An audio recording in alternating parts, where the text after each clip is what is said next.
purpose here is to, as rapidly and efficiently as possible, to download a lot of information for you and get you the data that you need in order to really enhance your survival and be able to think in futures and out-create anything that might get in the way. Right now, I want to go into nuclear events. I don't want to start one. I just want to hatch you up on it. You're getting better. You're warming up the audience. I like it.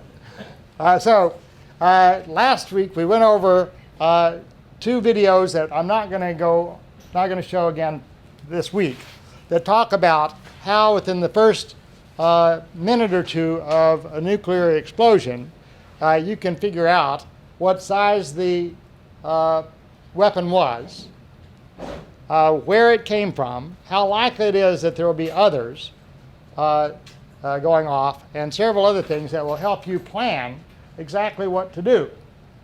And for those of you that were not here, I highly recommend that you watch those first two videos. I am going to give you a couple of the punchlines because it's important.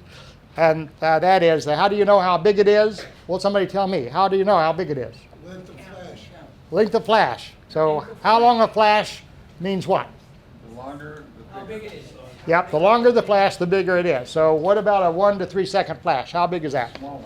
20 kilotons.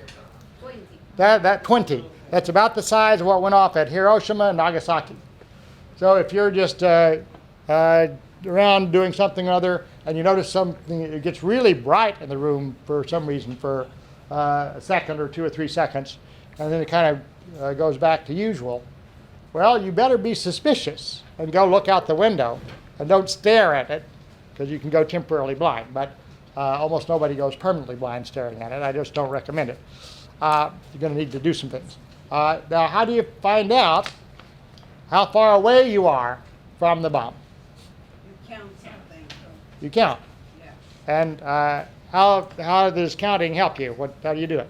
The longer that it is between the time that you see the flash and the time that you hear the boom, what does that mean? The farther it is. It's like a thunder and lightning. Exactly. Yeah.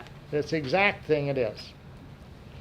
And then if it's a little bitty bomb, 20 kilotons, it's big enough. But if it's that size bomb, thank you for yawning, is it likely that there will be more? No. No. Why not? Terrorists. Terrorist. Because it's likely a terrorist bomb or a rogue nation like North Korea. Now, if it's, let's say the flash is like 15 seconds, what does that mean? Big. It's big. Where does it come from? Russia. The point is, if it's big like that, is it likely that more of the bombs are going to go off? Yes. Good. Why is that? The rocket, the ICBM, Continental Ballistic Missile, that delivers that bomb, if it's from Russia, delivers anywhere from 12 to 20 bombs. Wow. So that one rocket will deliver a bunch of different bombs. China originally was just the big bomb. If it went 45 seconds, 30, 45 seconds, you're talking Chinese bomb, and then that's a real scary big bomb because they didn't have very good guidance back in the 80s. But they've got better guidance, and they also have rockets that will send multiple warheads. So it's a little harder to tell now whether it's Russian or Chinese if nuclear bombs go off.